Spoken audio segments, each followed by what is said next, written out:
Boa noite a todos. Primeiro de tudo, gostaria de agradecer a presença de todos. É uma enorme satisfação poder receber hoje o nosso palestrante. Como a gente brincou aqui antes dessa live, um palestrante de garbo e elegância, craque do nosso futebol. Tenho o prazer de apresentar a todos o Dr. Eduardo Coutinho. Me corrija se eu estiver falando alguma besteira, tá? Eu vou falar um pouquinho aqui do teu currículo. É advogado do nosso Esporte Clube Corinthians Paulista, apesar de estar mais ou menos, mas é o nosso grandioso Corinthians. É mestre e bacharel em Direito pela Unesp, membro fundador e conselheiro emérito do Grupo de Estudo de Direito Esportivo da Unesp Franca, membro do Grupo de Estudo do Instituto Brasileiro de Direito Esportivo, aluno especial da cadeira de Direito do Desporto da Universidade Nova de Lisboa. Hoje nós vamos ter a grata e satisfatória presença do Dr. Eduardo falando um pouquinho para nós sobre multi-club ownership, conglomerados esportivos e futebol contemporâneo. Dr. Eduardo, é uma grata satisfação tê-lo aqui na nossa Comissão de Direito Esportivo da OAB de São Bernardo do Campo, para mediar a nossa palestra de hoje, feitas as apresentações, eu passo a palavra ao Dr. Júlio, também advogado da nossa comissão, vice-presidente, e que é de notório e grandíssimo conhecimento do direito esportivo. Dr. Júlio, a palavra é sua. Valeu, Jordano. Boa noite a todos. Para quem não me conhece, sou o Júlio, vice-presidente da comissão. Primeiro, agradecer a presença de todo mundo aqui. A Lê, como eu já comentei, vários colegas aqui da pós também lá na ESA. E é uma felicidade muito grande retomar esse calendário da comissão, né? Tivemos um primeiro ciclo de palestras muito bacana, Dr. Gustavo Lopes, Feus, Roberto Kiyoshi, Thiago Nicásio, grandes pessoas para fazer esse primeiro ciclo. E agora, para acabar o ano, também montamos um calendário muito bacana, com assuntos diversos. E, para fazer essa retomada, chamamos o grande Dr. Eduardo Coutinho, que vai nos trazer uma grande aula. Já tive uma pincelada sobre essa aula, né, Coutinho, no ano passado, uma aula lá na ESA também, e saí de lá realmente bastante instigado a conhecer mais do assunto. Nunca tinha ouvido falar sobre conglomerado esportivo e tudo mais, então teremos uma grande aula. Para situar todos aqui, nossa ideia é fazer aí 30, 40 minutos de exposição, e ao final abrimos para perguntas, apontamentos, experiências, enfim. Então, se preferirem, ao invés de mandar aqui no chat a pergunta, deixar para o final, abrir o microfone e expor melhor a ideia, fiquem muito à vontade. Coutinho, a palavra é sua. Bom, não posso começar essa breve exposição sem agradecer a todos pela presença aqui nessa quarta noite, agradecer principalmente pelo convite aqui da comissão. É um grande prazer estar aqui com vocês. Só de escutar todas as pessoas que já falaram e o spoiler que eu recebi das pessoas que virão a falar, já fico muito feliz de estar nessa lista tão prestigiosa. Realmente um grande prazer estar aqui com vocês. Então, faço esse agradecimento para a comissão, na pessoa do Jordano e do Júlio. Muito obrigado, é realmente um grande prazer estar aqui.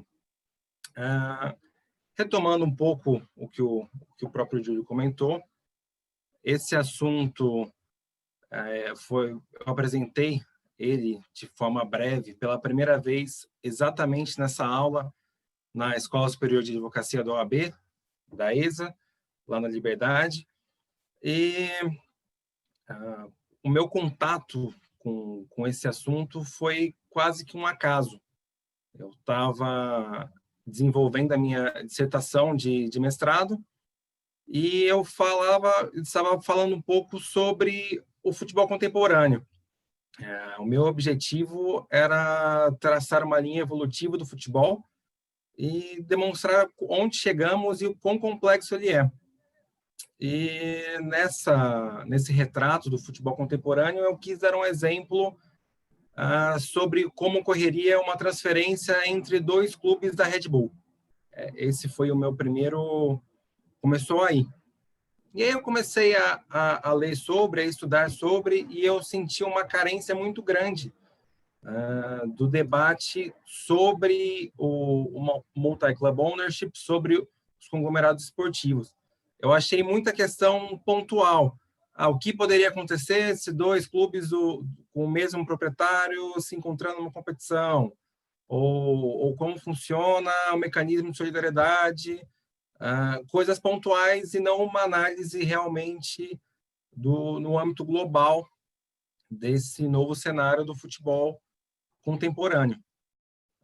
Então, a princípio, o que ia ser só um exemplo se tornou um subcapítulo, e o que era um subcapítulo se tornou todo um capítulo que representou uma parcela considerável da minha dissertação. E, por coincidência, eu estava desenvolvendo esse capítulo justamente no período que eu estava coordenando esse curso da ESA. Então, foi a primeira vez que eu compartilhei, e realmente naquele momento, era o momento que eu estava consolidando meu pensamento sobre o assunto. Então, foi muito bacana você lembrar disso, que também, para mim, foi um momento legal.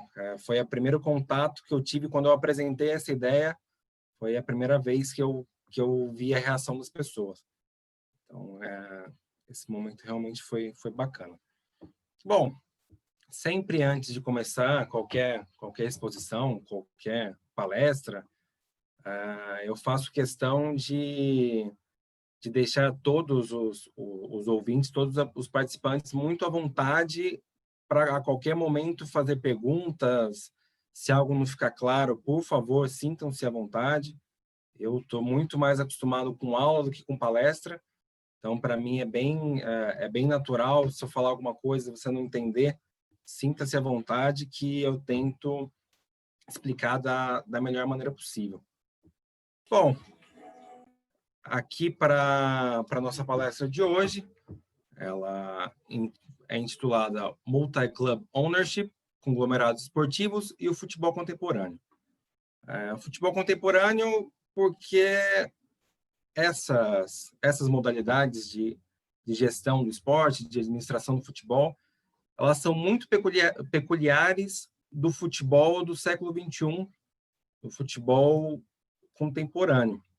Só que eu acho relevante a gente fazer uma breve ilustração da evolução, tanto da sociedade, tanto do mercado de produção, quanto do esporte, do futebol, para entender como nós chegamos aqui. Bom, se a gente for recordar aqui da evolução do sistema mercantil e hoje sistema capitalista, nós recordamos das aulas de história, ali no período anterior à Revolução Industrial Inglesa, nós tínhamos ali as corporações de ofício, e nós tínhamos um meio de produção muito regionalizado. Era comum que as pessoas procurassem o sapateiro, o costureiro, o mercado da sua própria rua, e ali resolvessem as suas pendências. O mundo das pessoas era muito pequeno. Era uma pessoa que vendia seu sapato, uma pessoa que vendia suas frutas. Com o advento da Revolução Industrial, a forma de produção no mundo se alterou. A gente começou a perceber que a sociedade começou a produzir em larga escala.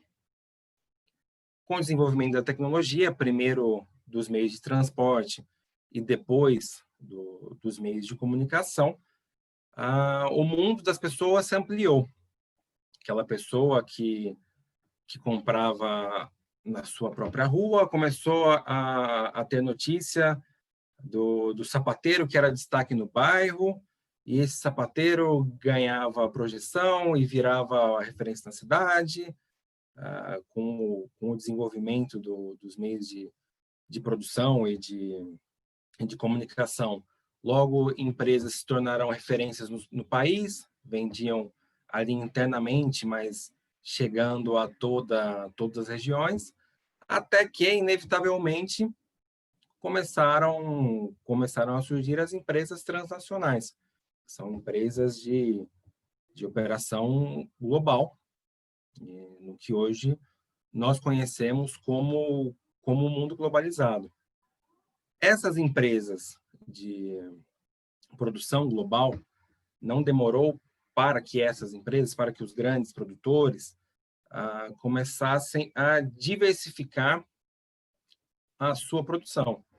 Então, aquela pessoa ali que antes possuía uma pequena fábrica numa cidade, a próxima geração ela já possuía uma fábrica na Inglaterra e uma na Escócia, e depois ela passou a produzir, além de calçados, vestuários, e chegamos hoje, no passado o século XX, principalmente no século XXI, com uma sociedade em que as mercadorias são concomitantemente comercializadas no mundo inteiro, provindas de todas as partes, pelas pessoas de todo o mundo. E o que isso tem a ver com o futebol? Como que o futebol está inserido nesse mercado global de compra e venda, nesse mercado global de informações, nesse mercado financeiro global? Bom, para compreender esse conceito e o processo da formação dos multi-club ownerships, é preciso fazer uma regressão aos primórdios das entidades de prática esportiva que são os clubes de futebol. Eles começaram ali, a princípio, como clubes sociais da elite europeia, com destaque para a Inglaterra. Depois chegaram as universidades e as indústrias e organizações de comerciantes. E o que era um clube? Um clube nada mais era... O que era uma equipe de futebol? Uma equipe de futebol nada mais era que um agrupamento de jogadores que representavam uma entidade. Era a equipe de futebol da empresa de armas, era a equipe de futebol da Universidade de Yale, era a equipe de futebol do clube Yorkshire, questões assim. Com o passar do desenvolvimento do futebol, aos poucos as equipes passaram a contar com uma organização própria, ou seja, elas deixaram de ser somente os operários da indústria de pólvora inglesa e se tornaram o Arsenal Football Club. O futebol passou a ser a atividade principal dessas equipes, obviamente de algumas dessas equipes. A esmagadora maioria, a princípio, e até hoje carregamos essa herança, foi organizada na forma de associações sem fins lucrativos. Até hoje, no Brasil, a grande maioria dos clubes de futebol são formados na forma de associações sem fins lucrativos. Então, com a chegada do século XX, tanto na Europa quanto na América do Sul, progressivamente se iniciou o processo de profissionalização da modalidade, que possibilitou para atletas e membros da comissão técnica e empregados pudessem se dedicar exclusivamente à prática da modalidade, e o clube, por sua vez, compreendeu que ele poderia explorar economicamente o espetáculo esportivo. Então, o esporte deixou de ser uma mera recreação, uma mera atividade que ali os empregados daquela indústria, os membros daquele clube exerciam de forma lúdica e recreativa, e passou a ser uma atividade financeira e um meio de profissão para quem dela participava. Aqui, antes de continuar, eu faço sempre questão de pontuar que a questão do clube formado no modo empresarial não é uma novidade. Ainda no início dos anos 1900, já existiam clubes organizados de forma empresarial. Muitos clubes ingleses, já com 100, 110, 120 anos, desde o seu princípio, se organizavam como companhias limitadas. Em 1919, por exemplo, na Itália, era fundado o primeiro clube nos moldes empresariais. Quando se fala do aumento dos clubes empresas, dos clubes organizados de forma societária, eu sempre faço questão de ressaltar que o clube empresa, o clube de forma societária, não é uma novidade. O que é uma novidade é a cultura do clube empresa. Isso sim é uma coisa do século XXI. Porém, o clube empresa, o clube organizado em forma empresarial, existe desde que o futebol se organizou. Bom, com a chegada do século XX e principalmente no século XXI, o futebol se tornou global. Os clubes se desenvolveram, angariaram torcedores, se tornaram referências nos bairros, nas cidades, nos países, nos continentes e no mundo. Assim como aquela microempresa que era local se tornou uma referência regional, nacional e se tornou uma grande empresa mundial, os clubes de futebol, que também fazem parte, também são atividades financeiras e comerciais, também atingiram proporções nunca antes vistas. O desenvolvimento da modalidade em termos financeiros e estruturais incentivou, com o passar do tempo, a presença de investidores externos, bem como a transição societária de clubes pelo mundo. Ou seja, era uma atividade lúdica, se tornou uma atividade profissional, se tornou uma atividade lucrativa, e a partir do momento que ela se tornou uma atividade lucrativa, ela passou a chamar a atenção de investidores externos. Isso é uma questão natural de todos os âmbitos da sociedade, não só do futebol. Os principais clubes ingleses hoje são organizados de forma empresarial. Eu coloco sempre como grande marco do interesse do mercado no futebol o ano de 1998, quando pela primeira vez se trabalhou com uma cifra bilionária no futebol. Em 98, o grupo Sky, que é a maior empresa de telecomunicações do Reino Unido, tentou adquirir o Manchester United por pouco mais de 1 bilhão de libras. Apesar dos acionistas do Manchester United terem aceito essa proposta a princípio, ela foi barrada pelo Estado, porque se considerou que eles fariam um monopólio, que era ali a Sky, a maior rede de telecomunicações, adquirindo o clube de maior torcida. Isso entendeu o órgão regulador interno ali do Reino Unido que seria prejudicial para a modalidade e acabou sendo barrada. Mas esse é um grande marco, como da primeira vez que um investidor ou que uma transação financeira no esporte atingiu a cifra bilionária. Isso a gente está falando de coisa de mais de 20 anos atrás.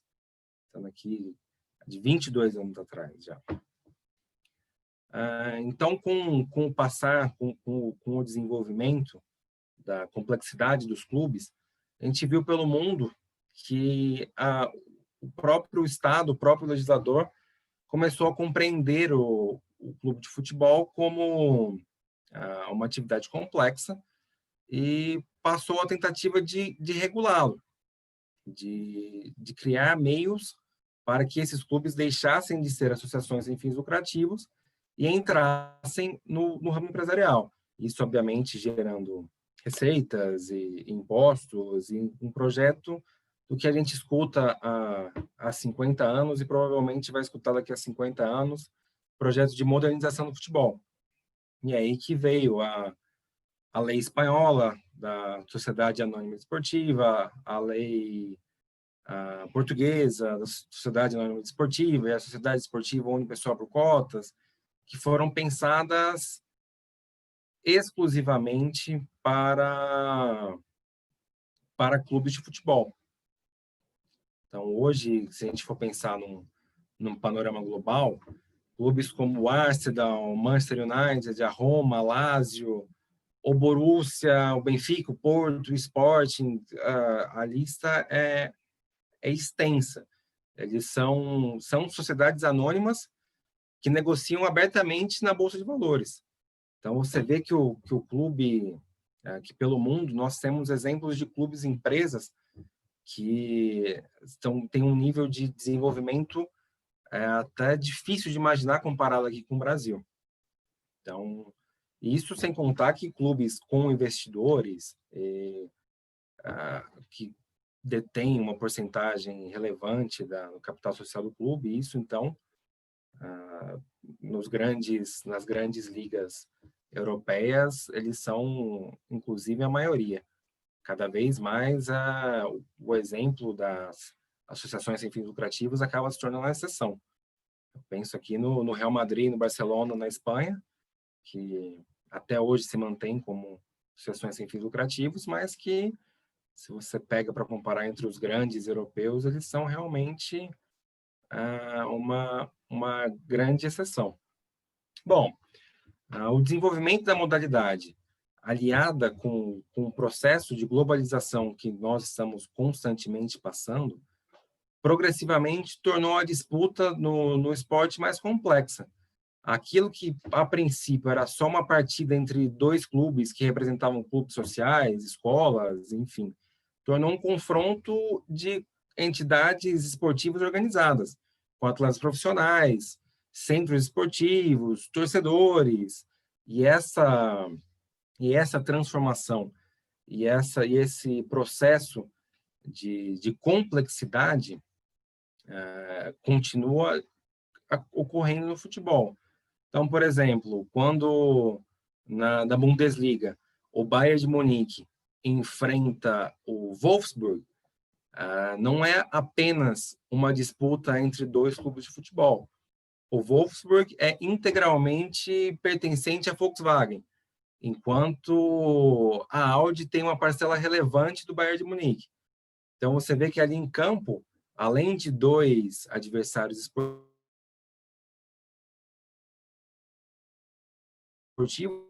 se colidindo por meio dos clubes que apoiam, que detêm, que patrocinam. Então, essa é uma lógica muito distinta do que como o futebol se originou. Então, a gente vê que cada vez mais o futebol se torna uma coisa mais complexa, com mais coisas envolvidas. Então, chegando ao ponto, de fato, aqui a ser debatido, que são os multi-club ownerships, compreendida a complexidade negocial e administrativa do futebol globalizado, nós compreendemos que a lógica do grupo econômico não demoraria para chegar ao futebol e ao esporte. Então, aquela lógica daquele grande empresário que quer diversificar e acaba investindo e adquirindo inúmeras indústrias de produção diversificada no futebol, no mundo, acabou chegando no futebol. Então, o que é o multi-club ownership? O conceito é basicamente autoexplicativo. Multi-club ownership. Um grupo de dois ou mais clubes que compartilham do mesmo proprietário. O conceito é autoexplicativo. Então, o que forma um MCO? O que forma um multi-club ownership? Toda vez que dois ou mais clubes forem pertencentes ao mesmo proprietário, resta configurado um multi-club ownership. ou seja, é um requisito objetivo. Nos casos em que mais de um clube compartilham do mesmo proprietário, temos um exemplo de MCO. Então, pensando no nosso histórico, o primeiro grande caso de MCO, de Multi-Club Ownership, é representado pela empresa inglesa ENIC. É uma empresa que existe até hoje. Ela, nos anos 1990, na década de 90, ela adquiriu uma parcela relevante do Tottenham e, vendo que desde o primeiro investimento ela obteve lucros relevantes, ela passou a adquirir porcentagens de outros clubes no mercado. Ela, em questão de 5 anos, além do Tottenham, já era acionista majoritária do clube tcheco Slavia Praga e do clube grego AEK. Então, você vê que ali foi uma questão muito espontânea. Ela adquiriu uma porcentagem do Tottenham, essa porcentagem deu retorno, ela viu o negócio como lucrativo e passou a adquirir parcelas majoritárias de outros clubes europeus. A ENIC, inclusive, até hoje, detém 85% das ações do Tottenham. Até hoje, o dono do Tottenham é a ENIC. E por que a gente não ouve falar mais? Por que esse exemplo não é tão debatido? Porque quando ela adquiriu o seu terceiro clube, começou um debate se seria correto que esses clubes participassem da mesma competição. Então, para não... pelo menos a justificativa que foi dada à época foi que, para não ter nenhum risco de prejudicar o Tottenham no futuro, ela abriria mão do investimento das demais equipes, que foi o que aconteceu. Afinal, ela ainda detém essa participação no Tottenham, tendo aberto mão dos demais clubes. Mas existem MCOs, existem multi-club ownerships de diversas formas em diversos locais.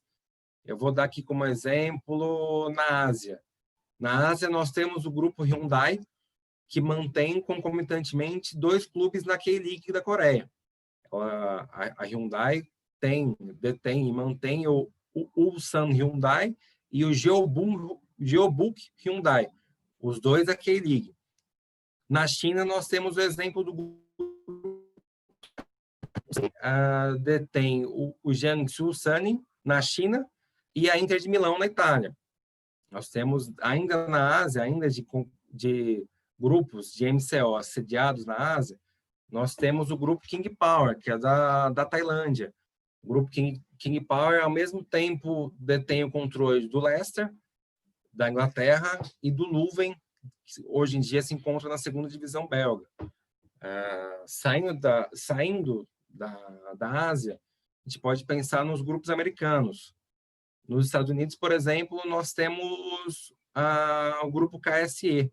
Eles são donos concomitantemente do Colorado Rapids, da MLS e do Arsenal. Nós temos também um exemplo da AEG. Esse exemplo é um exemplo muito emblemático, que hoje em dia, nesse momento, ela mantém o controle somente do Los Angeles Galaxy. Porém, entre 2001 e 2003, esse grupo deteve nada menos que 6 equipes da MLS. É curioso que as edições de 2002 e 2003 da MLS foram disputadas por 10 clubes. Então, assim, de 10, 6 compartilhavam do mesmo proprietário. Então, com o tempo, esse grupo AEG foi revendendo os clubes que havia adquirido e hoje em dia ela se mantém só com Los Angeles Galaxy. E também um outro exemplo curioso que eu gosto de mencionar é de um exemplo de pessoas físicas. A gente tem na Europa a família Pozzo, na Itália. A família Pozzo na Itália, ou seja, pessoas físicas, eles não são nenhum grande industrial, eles detêm tanto o Watford, da Inglaterra, quanto a Udinese, na Itália. Então, você vê que os MCOs, consigo dizer aqui, de cima da cabeça, exemplos asiáticos, exemplos norte-americanos, exemplos europeus, exemplos de indústria que está envolvida com esporte, que não está, exemplos de clubes que são detidos por pessoas físicas. Então, não existe nenhuma complexidade para você determinar o que é um MCO, o que é um Multi-Club Ownership. Esse grupo de clubes precisa unicamente cumprir o requisito objetivo de que 2 ou mais clubes concomitantemente pertençam ao mesmo proprietário. É uma questão simples. E aí, dito isso, com certeza, muitos de vocês devem estar se perguntando, eu certamente nesse momento estaria, sobre a questão dos exemplos mais óbvios, que são o Red Bull e o City Football Group. E aí, o grupo City e o grupo Red Bull, eles não são MCOs? Eles não são exemplos de multi-club ownership? São. A resposta é clara e objetiva. Eles são casos de multi-club ownership porque eles cumprem o requisito formal. São casos em que mais de um clube, mais de uma personalidade jurídica compartilham concomitantemente do mesmo proprietário. Porém, o que eu defini, o que eu concluí, é que tanto o Red Bull quanto o Grupo City não são apenas MCOs. Eles são também o que eu chamo de conglomerados esportivos. E aí, qual que é a diferença substancial entre um MCO e um conglomerado esportivo? Diferentemente dos MCOs, que possuem um requisito objetivo para caracterização, para que eles sejam reconhecidos como tal, os conglomerados esportivos precisam de algo a mais. O que é esse algo a mais? Esse algo a mais é um requisito subjetivo. É o que eu chamo de ímpeto pela integração dos clubes, ou pela formação de um conceito de unidade. Enquanto os MCOs, eles podem não compartilhar nada além do proprietário, os conglomerados esportivos se demonstram como um conjunto de clubes único. É o grupo City, é o grupo Red Bull. Então, considerando o conceito consolidado de conglomerado econômico, o que é um conglomerado econômico? Conglomerado econômico nada mais é que uma forma de oligopólio formado por uma série de empresas, geralmente ramos econômicos diversos e atuação internacional, que pertence à mesma estrutura corporativa e é constituída formalmente por uma holding e por subsidiárias com certo nível de integração. Então, ela tem um certo nível de integração, ela tem um certo nível de objetivos comuns, e muitas vezes possuem estratégia de expansão e aquisição de novas empresas. Então, seguindo essa mesma lógica já consolidada dos conglomerados econômicos, no qual uma holding controla diversas empresas subsidiárias, no futebol, enquanto um clube ou um investidor atua na função de holding, outros clubes funcionam como meros subsidiários. É a transformação do clube em um conglomerado disputando várias competições. Então, inspirado claramente na definição de conglomerado econômico, eu defino o conglomerado esportivo como também uma forma de oligopólio, também formada por uma série de entidades de prática esportiva ou uma série de clubes, geralmente filiados a confederações, ligas ou, em alguns casos, até mesmo modalidades diferentes e com atuação internacional. Só que clubes distintos que pertencem à mesma estrutura corporativa, que é constituída também por uma holding e por subsidiárias. Então, a gente pensa no caso da Red Bull. A Red Bull tem seus diversos clubes. A Red Bull empresa é uma holding. Todos os demais clubes são subsidiários. No caso do grupo City, o City Football Group é uma personalidade jurídica que tem diversos clubes a si ligados. Então, enquanto o Grupo City, a personalidade jurídica Grupo City, é uma holding, os demais clubes aí ligados são seus subsidiários. Porém, diferentemente do caso dos mero MCOs, eles possuem um certo nível de integração e objetivos comuns. Muitas vezes possuem como estratégia uma expansão com a aquisição de novos clubes. Então, essa integração e esse sentimento de unidade são muito facilmente observados tanto no Red Bull quanto no City Football Group. Os clubes, por exemplo, do conglomerado Red Bull compartilham nomes, símbolos, cores, patrocinadores, confecções de uniforme.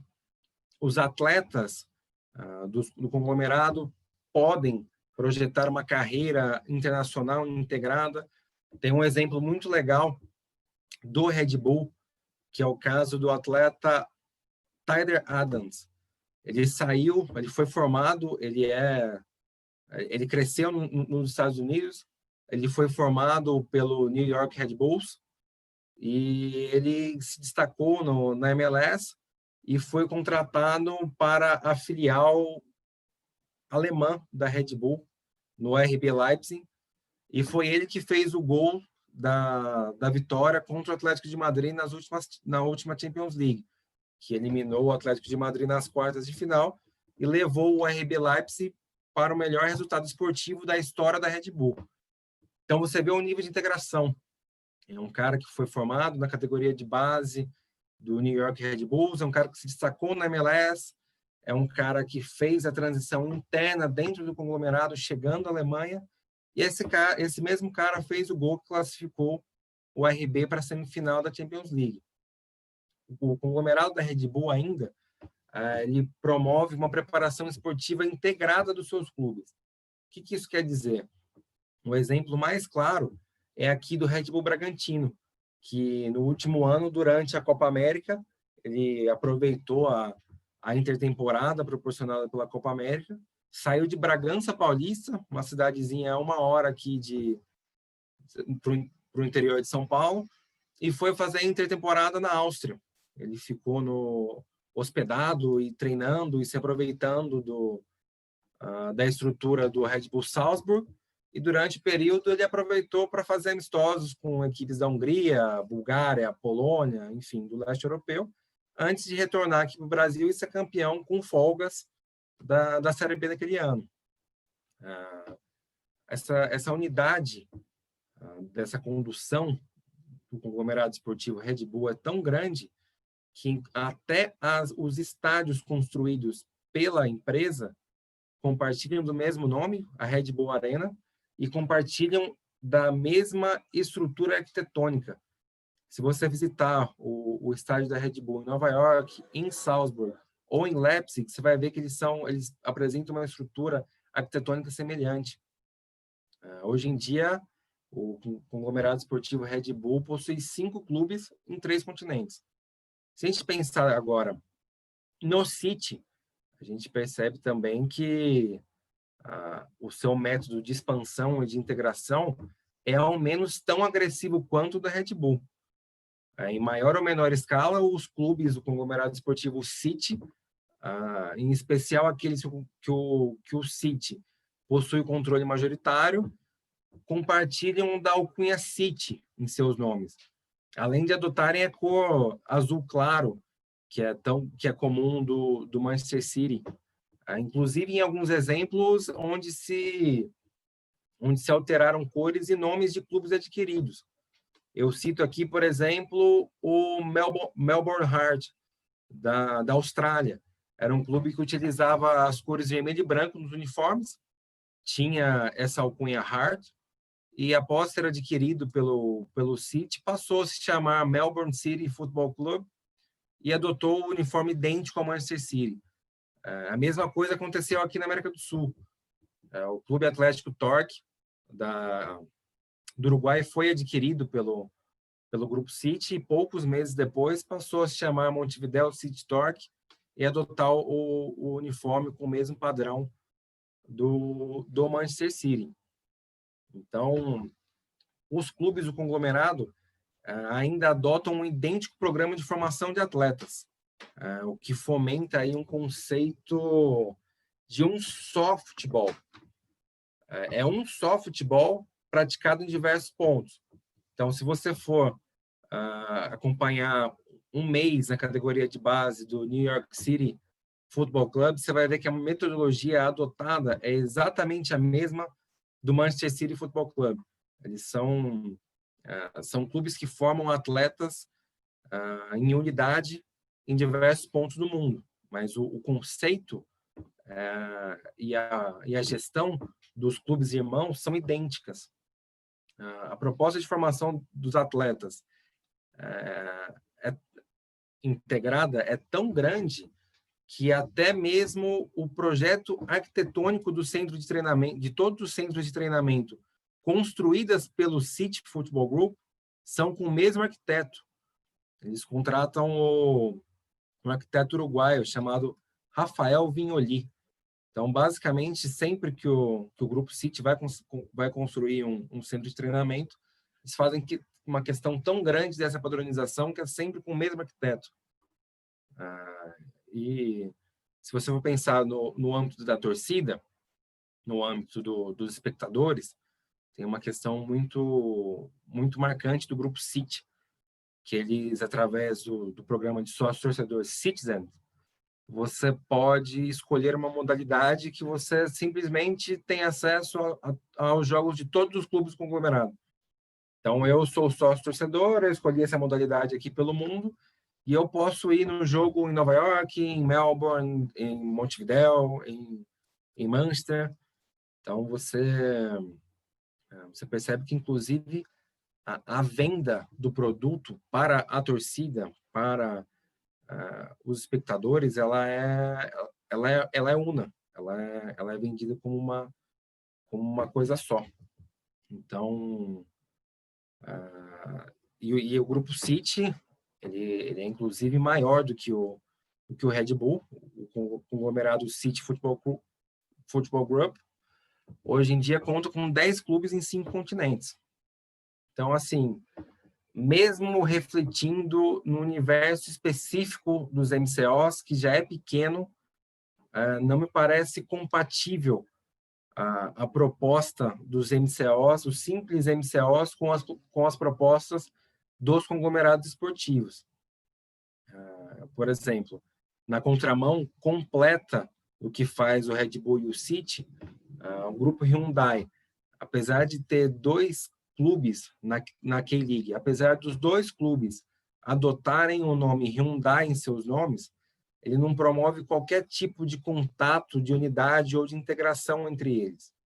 Eles, inclusive, hoje em dia, nutrem uma certa rivalidade. No passado, no Campeonato Coreano, os 2 terminaram na ponta com 79 pontos. E o Jeonbuk foi campeão só pelo saldo de gols.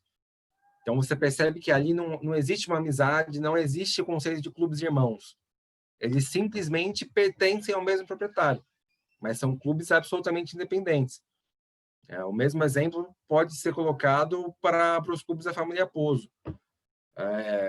A única coisa que eles compartilham, eu acho que é o desgosto um pelo outro, que eles simplesmente não se gostam e cada dia que passa se afastam mais. Então, realmente é uma questão puramente econômica. Não existe um projeto, não existe uma proposta. Então, em síntese, enquanto os conglomerados esportivos são exemplos de multi-club ownership, nem todos os MCOs são conglomerados esportivos. Enquanto os MCOs são gênero, os conglomerados esportivos são espécie. Então, todos são MCOs, porém, só alguns, só os que cumprem esse requisito subjetivo, são conglomerados esportivos. Então, apesar de tanto o Red Bull quanto o City serem exemplos de MCOs, eles são conglomerados esportivos. conglomerados esportivos que crescem exponencialmente e tornam cada vez mais urgente o debate sobre sua influência no futebol e no esporte em geral. Aqui, para propor o debate, eu trouxe 2 exemplos que eu acho muito bacana sobre como a atuação desses conglomerados esportivos já afeta o esporte e já afeta o futebol. O primeiro deles é o exemplo mais claro, o mais evidente, que com certeza todos pensam quando pensam nesse assunto, que é a questão do equilíbrio do futebol. Como é que você vai garantir o equilíbrio da competição, a imprevisibilidade de resultado, se clubes pertencentes ao mesmo proprietário participam da mesma competição? Sobre esse assunto, temos 2 exemplos de decisões tomadas por ligas e federações que para o bem do debate acadêmico, vão em sentidos completamente distintos, mas que ambos trazem efeitos práticos para o futebol. Um deles envolve o Red Bull Salzburg, da Áustria, e o RB Leipzig, da Alemanha, e o outro é aqui, nosso brasileiro, que envolve o Red Bull Brasil e o Red Bull Bragantino. Bom, primeiramente, no caso europeu, enquanto o Red Bull Salzburg disputa a elite do campeonato austríaco, o RB Leipzig disputa a elite do campeonato alemão. Pela regra da UEFA, pelo regulamento da Champions League, os mais bem classificados, tanto do campeonato austríaco quanto do campeonato alemão, no caso, os 2 mais bem classificados da Áustria e os 4 mais bem classificados da Alemanha, têm a sua vaga garantida para a Liga dos Campeões da Europa, que é a principal competição de clubes do continente europeu. Nas edições 2019-2020 e 2020-2021, curiosamente, eles repetiram a colocação em ambas as edições. O Red Bull Salzburg foi campeão do campeonato austríaco e o RB Leipzig ficou em 3º lugar no campeonato alemão. Então, se a gente for pegar os critérios objetivos, enquanto o Red Bull Salzburg ficou entre os 2 mais bem classificados, o RB Leipzig ficou entre os 4 mais bem classificados da Champions League, da Liga dos Campeões, e, pelo regulamento, eles estariam aptos a participar da competição. Além disso, considerando que o regulamento estabelece para as primeiras fases grupos de 4 clubes e que o Red Bull Salzburg e o RB Leipzig, por suas classificações, ficaram em potes de sorteios diferentes, correu-se o risco de que ambos ficassem no mesmo grupo. Caso os 2 ficassem no mesmo grupo, nada mais, nada menos que das 12 partidas que ocorreriam para a classificação do grupo, um clube do conglomerado esportivo Red Bull estaria participando em 10 partidas. Então, você pega assim, somente 2 confrontos dos 12 não teriam a participação de um clube do conglomerado. Então, você pensa em uma questão de influência no resultado, você vê que se esse fosse o objetivo, o conglomerado esportivo Red Bull teria a faca e o queijo na mão. Ele poderia atuar dessa forma na esmagadora maioria dos jogos. Isso sem contar em um possível confronto no mata-mata, que aí se tornaria ainda mais evidente e também, pelo regulamento, era completamente possível. A UEFA, ao se debruçar sobre o caso, que é a UEFA, que é a organizadora da Liga dos Campeões da Europa, escolheu por permitir que ambos disputassem a mesma competição, mesmo sendo possível esse conflito de interesse, como de fato a participação de ambos aconteceu ano passado. O RB Leipzig chegou à semifinal da competição, enquanto o Red Bull Salzburg foi eliminado na primeira fase. Por sorte da UEFA, eles não caíram no mesmo grupo, e como um não se classificou para o mata-mata, eles acabaram não se encontrando. A UEFA deu essa sorte, por assim dizer. Curiosamente, aqui no Brasil, nós tivemos uma situação em que 2 equipes corriam o risco de participar do mesmo campeonato. Especificamente, a primeira divisão do Campeonato Paulista desse ano. Por quê? Porque ano passado, o Red Bull Brasil terminou o campeonato em quinto lugar, enquanto o Bragantino, que na época ainda não era Red Bull, terminou em 14º. Como o regulamento previa o rebaixamento do 15º e do 16º, ambas as equipes, pelo regulamento, estariam garantidas para a edição de 2020 do campeonato. Porém, contrariando o que decidiu a UEFA, a Federação Paulista tomou um caminho contrário e decidiu proibir que os 2 clubes ou qualquer outro que compartilhasse do mesmo proprietário, que participassem da mesma divisão de competições que ela organizava. Então, a Federação Paulista emitiu a resolução da presidência, salvo engano, 28 de 2019, depois vocês quiserem dar uma olhada, que basicamente determinou que o mesmo conglomerado poderá ter mais de um clube atuando no futebol paulista, desde que ambas as equipes ou mais de um clube não participem da mesma divisão, do mesmo campeonato. Colocando expressamente que a Federação Paulista tomava essa decisão para priorizar o princípio da integridade das competições. Então, o caso do Campeonato Paulista, ele vale muito análise, porque além de proibir que mais de um clube do mesmo conglomerado participasse da mesma divisão, ela obrigou os conglomerados a apontarem um clube principal e um secundário e assim por diante. No caso, a Red Bull apontou o Bragantino como seu clube principal e o Red Bull Brasil como seu clube secundário. E, curiosamente, apesar do Red Bull Brasil ter terminado em 5º lugar, ou seja, 9 posições à frente do próprio Bragantino, hoje Red Bull Bragantino, o RB Brasil foi disputar a Série A2. E mais curiosamente ainda, se o Red Bull Brasil esse ano fosse campeão da Série A2, ele não poderia subir, porque mais de um clube não pode participar da mesma divisão.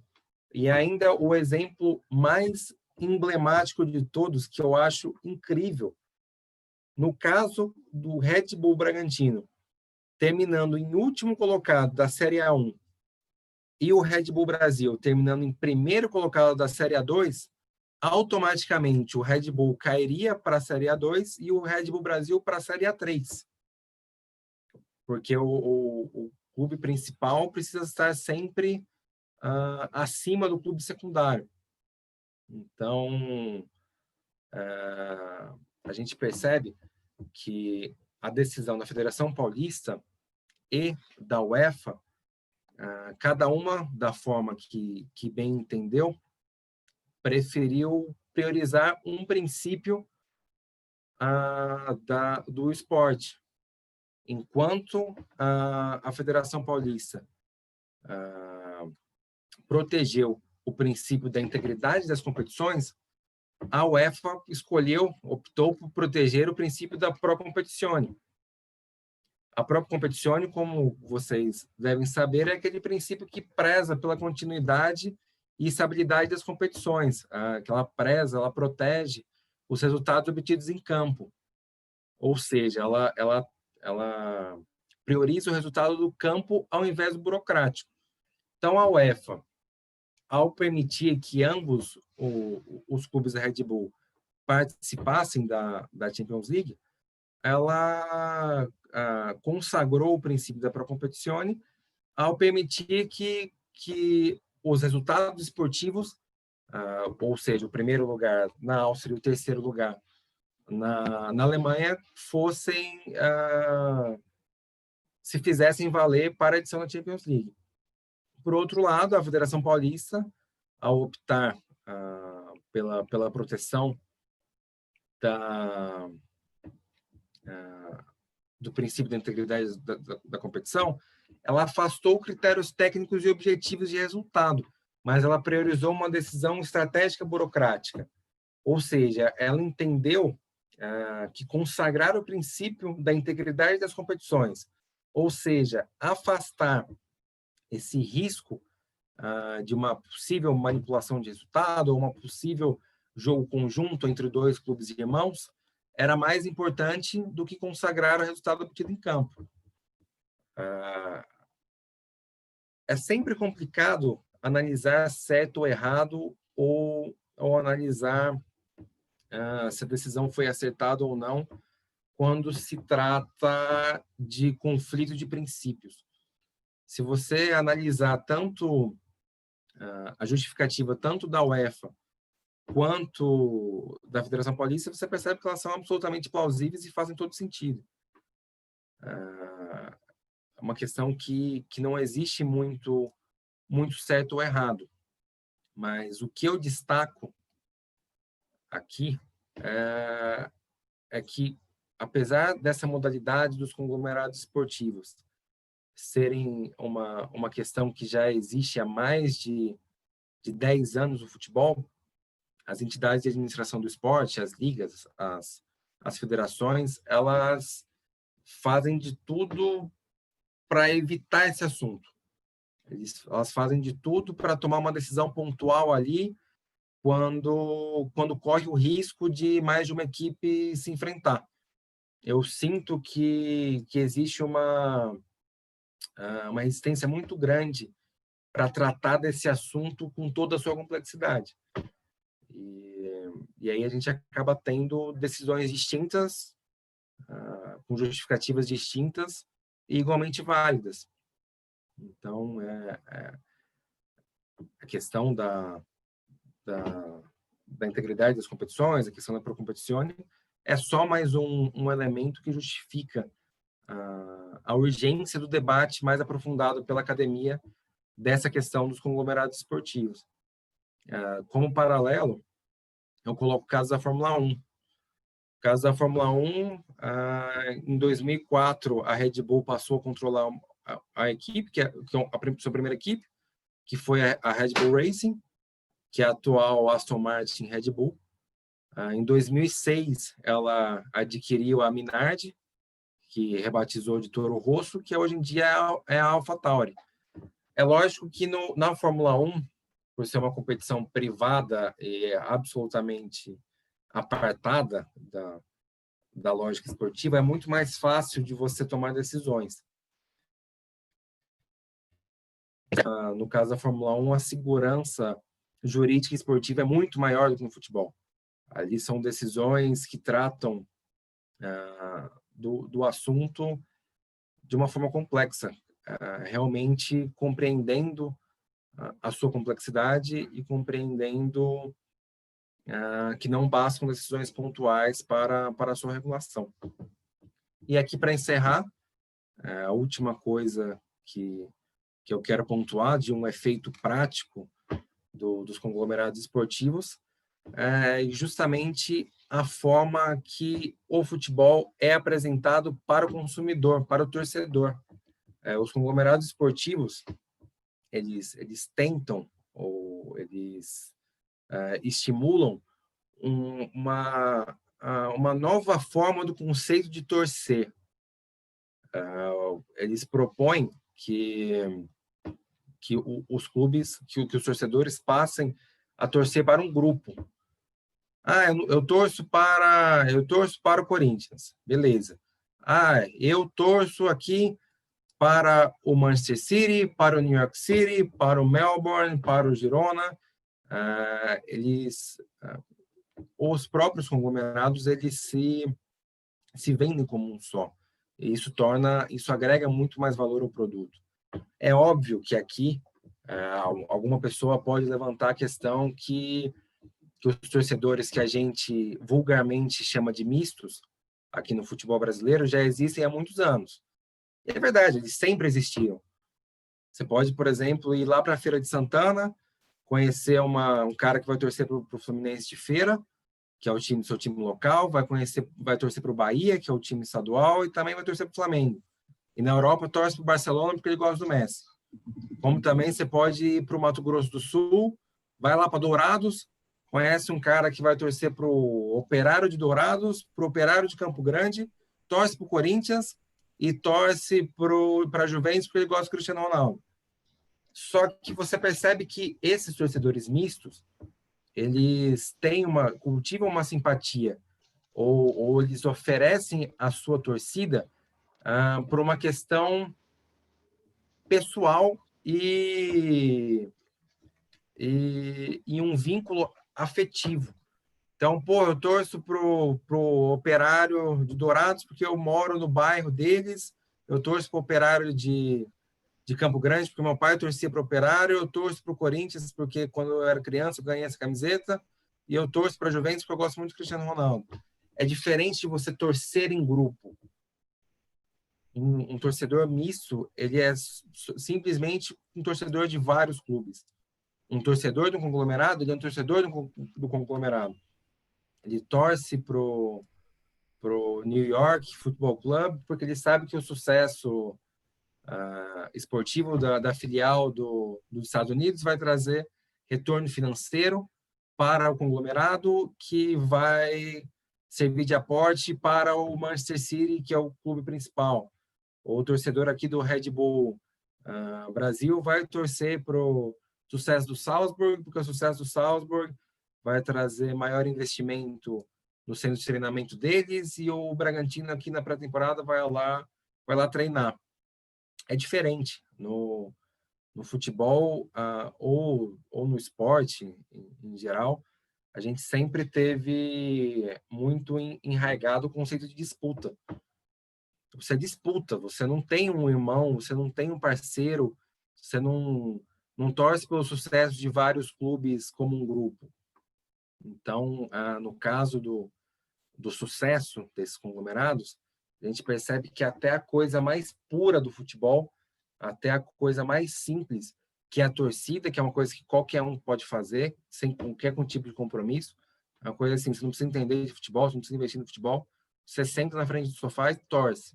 Você vê que até essa coisa mais pura e mais simples do futebol, ela está em constante modificação por uma atuação desses conglomerados esportivos. Então, eu gosto de encerrar com esse exemplo para deixar claro até que ponto os conglomerados esportivos podem afetar o esporte como a gente conhece. Eu acho que isso, por si só, independente de resultado esportivo, independente de movimentação financeira, já é o suficiente aqui para a academia a discutir esse tema, promover o debate sobre sua atuação. Eu acho que eu falei bastante, acho que estourei um pouco aqui o tempo proposto, já peço desculpas, mas me coloco 100% à disposição para qualquer dúvida que vocês possam ter. Imagina, foi excelente, Coutinho. Obrigado, realmente. Foi mais uma aula e é um tema que desde a primeira vez que eu ouvi me encheu os olhos, porque você começa a pensar em diversas possibilidades, né? Que nem você comentou do Leipzig e do Salzburg. A catástrofe só não foi maior porque os deuses do futebol não deixou, né? Porque se os clubes avançam, se enfrentariam na semi daquele campeonato. E aí pode ser que o assunto tomasse ainda mais as mídias. E pensando sobre esse conflito de interesse, e parece que a gente já teve um caso aqui nos anos 90, né? Quando a Parmalat repatriou o Cafu direto para o Botafogo para tentar burlar ali uma cláusula que tinha do São Paulo no momento da venda, e depois que passou o jogador para o Palmeiras. Então, é um assunto que não é novo, mas é pouquíssimo debatido, né? Pouquíssimo falado. E agora com os conglomerados, realmente muda a forma como os torcedores veem o futebol, né? Você não torce mais pelo New York City, né? Você torce pelo City Group, né? Você tem diversos clubes do coração, né? E depois daquela primeira aula, realmente reparei, os materiais desses clubes são sempre muito ligados, né? Então, na sala de imprensa, você tem lá o logo do City Group, um faz associação para outra, então, realmente, a forma de torcer tem mudado. Quer fazer alguma pergunta, Jordano? Alguma exposição? Não, vamos fazer o seguinte, Júlio. Realmente eu gostaria de fazer alguma pergunta, mas eu acho que vamos privilegiar o nosso público, né? E depois, se a minha pergunta não tiver sido feita, eu a faço para o Dr. Coutinho. Excelente. Se alguém quiser abrir o microfone, ou se quiser mandar aqui no chat, fiquem à vontade. Eu tenho uma pergunta, Júlio. Fique à vontade, Felipe. Eu fiz parte do curso com você lá e com o Coutinho, e aí parabenizar. Também é um tema que me interessa bastante. E eu queria perguntar para o Coutinho se a FIFA se ele sabe, se a FIFA já deu algum posicionamento sobre esse tema, porque, que nem você falou, a UEFA teve um posicionamento, a Federação Paulista teve outro. Se a FIFA alguma vez já se manifestou sobre isso, já teve algum posicionamento nesse sentido, assim, eles chegaram a fazer algum comunicado? Eu acho que decisão não teve, né, da FIFA. Mas se você sabe se eles têm alguma posição sobre isso. Bom, Felipe, prazer ter você aqui. Obrigado pela pergunta. Antes de mais nada, eu queria só prestigiar aqui a nossa incrível plateia. Estou vendo aqui a Selma, estou vendo muito honrado de ter a presença do grande professor Alexandre Mestre aqui, Guilherme Campos de Moraes, o Fernando Pérez da Unesp. Agradeço muito que vocês estejam aqui até esse momento dessa quarta noite.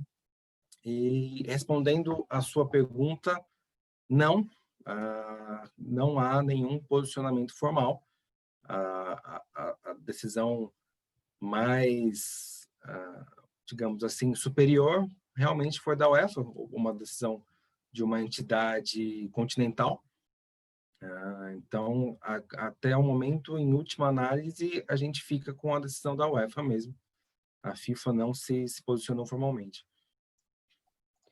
E só fazer um apontamento, nesse caso do posicionamento da UEFA, eu achei bem curioso, porque na época ela foi analisar ali, né, os casos de Salzburg, Leipzig, e ela entendeu que a Red Bull Energético, em um, ela realmente é dona, em outro, ela é mera patrocinadora, né? Mas o Leipzig, que não tem nome de Red Bull, é quem ela é dona, enquanto o outro, ela é mera patrocinadora. Então, realmente eu acho bastante curioso o posicionamento, né? E a FIFA até agora também não ter se manifestado sobre o caso.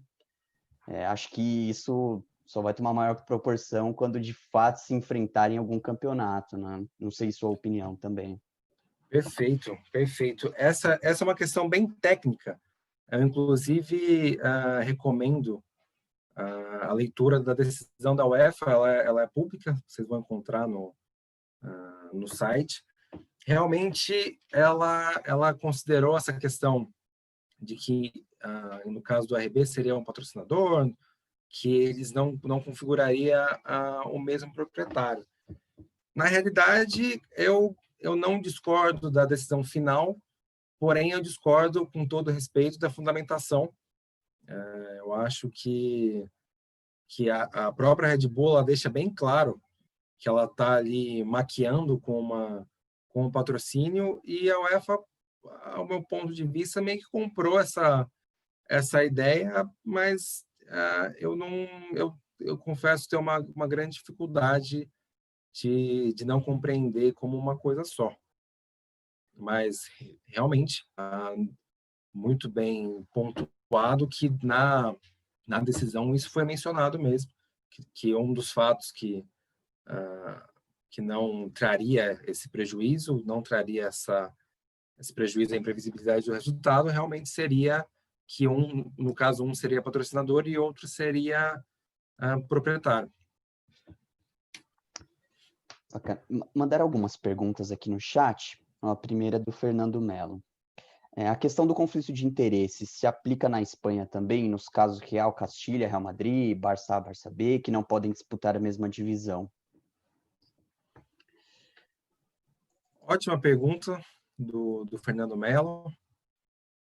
Olha, se for pensar por analogia, a gente percebe que que existe sim a sua semelhança. Mas eu acho um pouco diferente. Eu acho que até aqui no Brasil, por muito tempo, a gente teve essa questão do Clube A, do Clube B, do Palmeiras A, Palmeiras B, cada um numa divisão, do Corinthians A, do Corinthians B. Realmente, elas não participarem da mesma divisão para se garantir aí um respeito pela imprevisibilidade do resultado. Mas no caso, por exemplo, do Real Madrid e Castilha, é muito claro que ali é um clube B. É muito claro que não é para disputar do mesmo nível do Real Madrid. Então, eu acho que, a minha opinião é que o risco da imprevisibilidade do resultado acaba diminuindo. Mas, sim, essa é uma modalidade também que a gente vê há muito tempo no esporte e no futebol especificamente. Também pode-se considerar que não permitir o acesso de um seja uma forma de proteger a imprevisibilidade do resultado. Bacana. Tem mais uma aqui do Washington, também um amigo da pós. Coutinho, você entende que esse tipo de conglomerado esportivo daria certo no Brasil? Olha, aqui no Brasil eu conheço um pouco mais de perto o projeto do Bragantino. Entendo que, a princípio, principalmente se eles não forem rebaixados esse ano, os objetivos deles vêm sendo cumpridos. Desde que entrou a Red Bull, eles foram campeões da Série B, subiram para a Série A e esse ano chegaram à segunda fase do Paulista, inclusive passando em primeiro no grupo deles. Eu acredito que um projeto organizado pode sim dar certo no Brasil, não vejo por que não. Apesar do futebol brasileiro ser muito complexo, apesar das nossas experiências aqui, ao menos a longo prazo, com investimentos externos, não serem, via de regra, de sucesso, não vejo por que não um clube ou um projeto organizado de conglomerado esportivo que não possa dar certo aqui. Realmente acho que tem potencial para dar certo em qualquer lugar, desde que seja organizado como demonstram ser. Realmente, a forma como os clubes se organizam aqui, principalmente as associações, acho que talvez ainda esteja numa realidade muito distante, né? Mas é realmente um assunto muito complexo, né? Como você mencionou, já tivemos exemplos aí do Botafogo de São Paulo recentemente, tentando se organizar de uma forma diferente, agora o Bragantino, o Botafogo tem arriscado aí alguns passinhos também, né? Então, é realmente um assunto ainda muito novo. Jordano, quer fazer sua pergunta?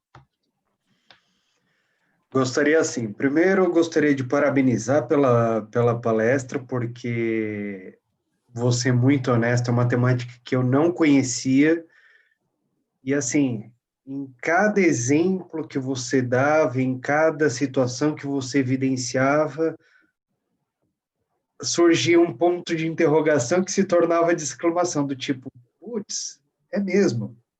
Então, isso foi o que me deixou mais encantado com a sua palestra, né? Eu acho que não é nem tanto uma pergunta, são algumas reflexões que eu gostaria que o doutor Eduardo nos apresentasse, se é semelhante à minha reflexão com o que ele pensa. Primeiro, eu acredito que nós somos da mesma fase, né, de nascimento, eu sou de 84, então a gente viveu a história do Corinthians, aquela torcida, aquela paixão pelo clube, né, aquele conflito no início dos anos 90 com o Palmeiras e não sei o quê. Então, acho que assim, o clube traz consigo a emoção, a torcida por aquele clube.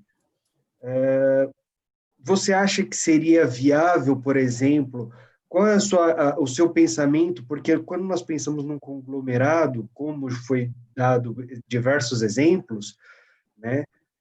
Você chega quase a um ponto de pensar em torcer por uma marca, não simplesmente por um clube, não é mesmo? Você acha que essa torcida por essa marca, ela vai se tornar viável? Essa seria a minha primeira pergunta. A segunda pergunta que eu faria é o seguinte, eu vou trazer algumas perguntas, eu vou fazer 4, eu vou ser um pouquinho mais extenso, tá? Você acha, igual, por exemplo, seguindo ainda nessa mesma linha dos clubes, por exemplo, Corinthians, nós temos alguns torcedores que são fanáticos a um ponto de não ter nada que seja verde, em referência ao Palmeiras. Você acredita que dentro do esporte, do futebol brasileiro, existiria a possibilidade de um conglomerado com times contraditórios, tipo Vasco e Flamengo, Corinthians e Palmeiras, e assim por diante? Né? Essa seria a minha segunda pergunta. Né? 4 não, 3, vai. E a minha terceira pergunta seria o seguinte, você deu o exemplo das equipes de Fórmula 1. Eu conheço pessoas que são fanáticas pela Ferrari, né? Piloto pouco importa, o que importa é a Ferrari ganhando. Então, isso vai um pouquinho de encontro com a minha primeira pergunta, né? O que eu vejo é que você tem a marca como a marca Corinthians, né? Em que o motor é a equipe, né? Então, assim, você acha que a Fórmula 1, por ser menor, não seria diferente de um conglomerado? Eu acho que seriam essas. Eu não vou me estender mais para não ficar tão cansativo. Bom, vamos por partes, então. Primeiro, apesar desses quase 5 anos de futebol acabarem um pouco com a minha saúde, eu sou de 94. Então, eu, infelizmente, não peguei o mítico anos 90 do futebol paulista, só o finalzinho ali por Foi lembranças sofrível, viu, meu amigo? Foi de sofrível. infância. Porém, sei exatamente do que você está falando. Bom, vamos por partes. Em relação, começando pela sua segunda pergunta, eu acho muito improvável a forma de conglomerados com mais de um clube que sejam conflitantes. Exatamente pela proposta de unidade. Eu não vejo um grupo conseguindo colocar na cabeça de corintianos, são paulinos e palmeirenses que eles pertencem ao mesmo grupo, à mesma proposta, ao mesmo objetivo. Em caso de um MCO, sim, o MCO ele pode simplesmente o mesmo proprietário adquirir mais de um clube e eles não terem nenhuma relação. Agora, eu não imagino um conglomerado conseguindo apresentar para o torcedor que a partir de agora o sucesso do Palmeiras é o sucesso do Corinthians e vice-versa. Eu acho que clubes conflitantes se torna muito difícil o processo de integração e unidade, mas nada impede que façam parte do mesmo MCO. Em relação ao sentimento de torcer por uma marca, eu acho que essa é uma pergunta muito chave. Ela é de uma resposta muito difícil, porque até agora, se a gente pega para analisar os grandes conglomerados, a gente pega tanto o Red Bull quanto o City, nenhum deles adquiriu um clube de massa. Eles adquiriram, sim, clubes tradicionais. O Manchester City era um clube tradicional antes de passar a fazer parte desse complexo conglomerado. Porém, um clube de massa da região é o Manchester United. Questão dos clubes da MLS também, não há um exemplo de um clube de massa. Aqui o nosso vizinho Torque, eles não adquiriram um Peñarol ou um Nacional. Eles foram ali num clube que tinha uma séria organização, mas que não trazia consigo uma massa por trás. Eu acredito que a massa traz resistência. É óbvio que a partir do momento que você mostra para aquela torcida gigante que o seu projeto vai ser melhor para o clube e você convence eles disso, é óbvio que o seu bônus é muito maior. Só que o ônus é muito grande. O ônus de você começar com um grande clube, com uma grande torcida, torna o processo muito mais difícil. Então, não estou dizendo que inviabiliza, mas em termos de conglomerado, eu também acho um pouco difícil. Diferentemente, por exemplo, do MCO. A gente pega o próprio Arsenal, compartilha do mesmo proprietário com o clube da MLS. O Arsenal, que é um clube com muita torcida, tradição de quase 150 anos. Então,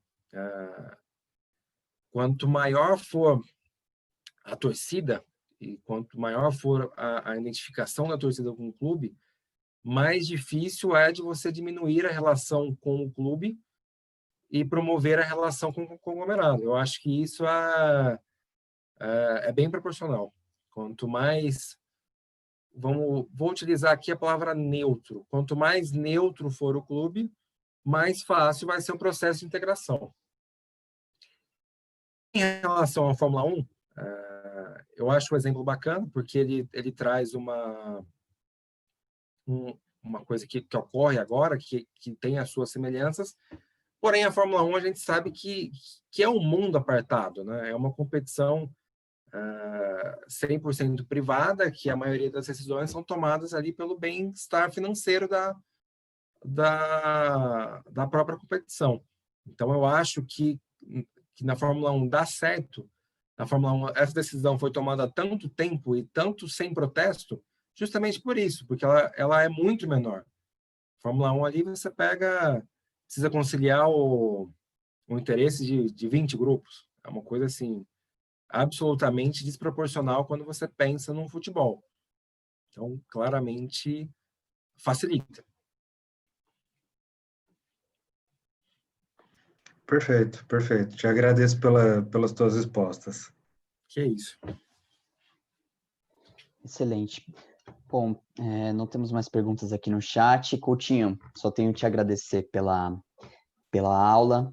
Chegamos a quase 1h30 aqui. Também agradecer aos participantes, que realmente tivemos uma quantidade muito bacana. Professor Alexandre Mestre, Selma, o Guilherme Campos, tantas outras pessoas aqui, é até difícil nomeá-los, mas muito obrigado mesmo pela presença.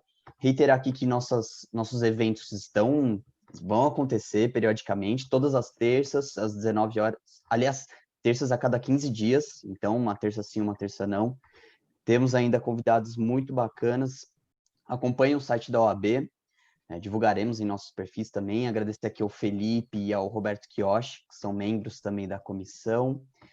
E esqueci de algo, Jordano.